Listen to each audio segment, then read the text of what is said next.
Thank you. My name is Reverend Lorenza Andrade Smith. I am a Texas veteran, having served as an air traffic controller for the United States Air Force. My husband is currently an air traffic controller who has worked over 25 years with the Federal Aviation Administration, and my only child, my son, is now married and is in the process of becoming an air traffic controller also for the U.S. government. My educational background is in business and finance. After serving very comfortably in the business world, I was called to serve God and spent many years in theological studies at seminary, earning a Master of Divinity, specializing in church and society studies.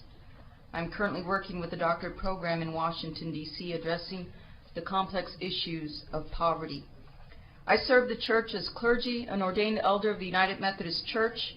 I'm officially appointed by my bishop to a ministry with the poor and marginalized, and in solidarity I've committed to 3 years living among the homeless.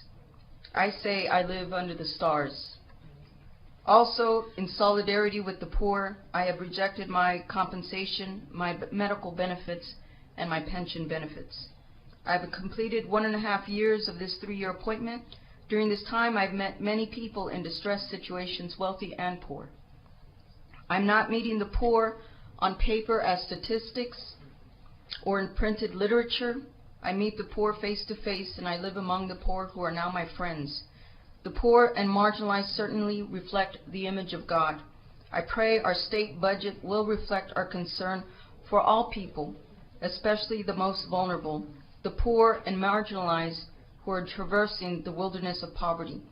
There are many new faces of poverty. I'm meeting former middle-class people and families, educated people and families, young people who are aging out of foster care, people of faith, and others who are now living in shelters, tents, or on the sidewalks of our cities. Walking a field, I witnessed a 6-year-old blonde little girl, a first grader, playing in her yard, around her house, her tent.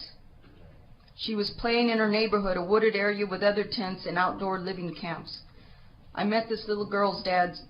Her dad shared his simple yet tragic story. They were doing fine as a family, husband and wife, working hard until he lost his job.